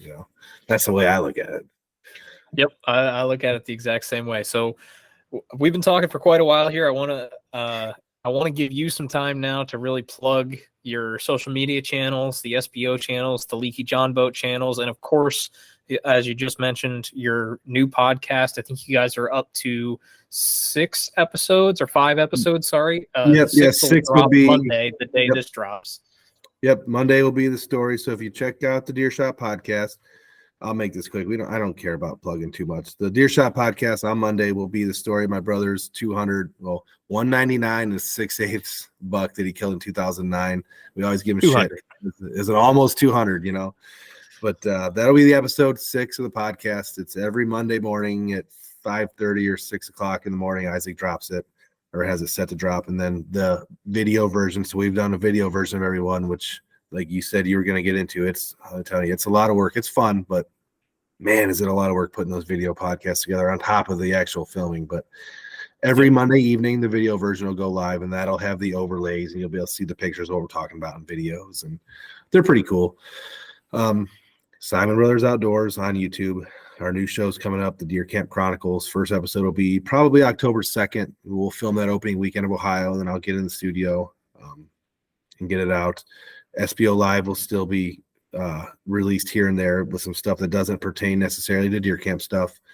And then my brother's got his channel, the Leaky John Boat Company, which was where we sell our stuff. If you're interested in any type of merchandise from small outfits, everyone should do that. Every once in a while, I like to buy a t-shirt or 2 here and there just of everyone, and I'll wear them in my videos just to rep people. But that's all our handles. I appreciate you guys having me on here. The podcast thing has become a lot of fun. You brought up Mark Kenyon earlier. I didn't get to tell a little quick story. My first ever podcast appearance was on Wired to Hunt right before I think it was right before he was bought by Meat Eater. He joined Meat Eater. I think Really? it was like 2017 or 2018. I was on there for like a rut report. He contacted guys from around the country to give like, oh, what are the deer eating and what are they doing? And then he never had me back on there again and never contacted me again. So I don't know if I did a good job or a bad job, but I can say that I was on the Mark Kenyon podcast one time, a long time ago. That's pretty awesome. I do enjoy his Rut Fresh Radio episodes, and I'm hoping one day Move Outdoors gets a knock for a Rut Fresh Radio update. I'm sure he will. I mean, unfortunately, the market's so saturated now, which kind of sucks. That's my one regret is I didn't do this stuff when I first started. If I would have went as hard as I am now in 2009, like I think we would be Seek One, and then Seek. Oh, absolutely. Else. But we did it. Just I didn't. Knew that it was a thing that was going to happen. So, unfortunately, like you talked about Leatherwood, those guys have been doing videos and channels like that have a huge following because they've been doing it for so long and did a good job. Done a great job of getting to connect with the audience. There's some other ones I watch that are similar to that I really enjoy. But yeah, thanks for having me on. I told you, I hope you have enough hard drive space because I can just keep going forever and just ramble on. We got plenty of hard drive space. I got a 5 terabyte SSD anyway on the side. SanDisk? You SanDisk? What brand do you use? Oh boy, Seagate. Oh, Seagate. Okay, I'm rocking a Seagate. Yep. I bought it. I don't know, about a year and a half ago when I didn't quite want to invest a ton of money into it yet. So it's on the cheaper end, but it's done pretty good for storing videos. For sure. So are you guys, I guess you're doing the Zoom or not the Zoom, but the Google Docs thing or whatever. But so we're filming our podcast in studio and we realized like we should probably change our camera settings and not be recording these 2-hour podcasts in 4K because it's like 100 gigabyte video. Yeah. And it's just not, and you don't need 4K for a podcast. I mean, all the good. 1080p all day. Yeah. So like we made a mistake there the first couple of times. We would ramble on for 2 hours and you go to put the video on your computer and it's like, no, we do not have nowhere near enough space to edit this thing. So it's just a learning curve as you go. But yeah, I recommend using 1080 for your camera because 4K is going to screw you up. Absolutely. 4K is great for editing, but yeah, I hate how fast it fills up SD cards. Yeah, I'm using those SanDisk SSD 2 terabytes and they're like $200 and I get maybe 6 to 8 months out of one and then they're full and I gotta get another one. But I'm not a video deleter. I don't know if you are. No, I'm not. You do your thing. I just can't delete content. Like obviously if nothing happens, it's not hard to delete it, but successful hunts and podcasts and trail camera media, like it's unbelievable. But yeah, right. Yeah, exactly. It's unbelievable. I can't get rid of it. No, so for the listeners, I just showed a Toshiba 1 terabyte solid state drive that I have here, and on the top of it is a label that says videos 2017 to 2022, which 2022 is when we started recording in 4K. Yeah, that's done now. Yeah, right. Yeah. Cool. So all right, man. We appreciate you coming on tonight and talking about some of the bucks that have really got Simon Brother Outdoors going. And I'm really looking forward to seeing what you guys have coming this year with the Public Land Challenge that you guys do. Hopefully that's not trademarked by the hunting public. No, a lot of people are like, well, I'm not trying to copy them. It's just such a great idea. And, I can't get the guys. It's a great idea. I can't get the guys that have 500,000 subs to hang out with me, but I can get some guys that are similar to our channel to hang out, and we should do the same thing. It's fun, Yeah, absolutely. It's a ton of fun. Next year, we got to get you guys there.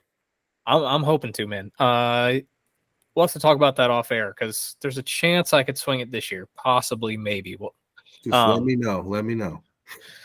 So, but yeah, thanks for coming on, and we really appreciate it. For the listeners out there, make sure you go follow Caleb and Simon Brother Outdoors and the Deer Shop podcast in addition to our podcast, and do both of us a favor here. Drop a 5-star review on the On the Move podcast, and then jump right over to the Deer Shop podcast and drop a 5-star review on that too.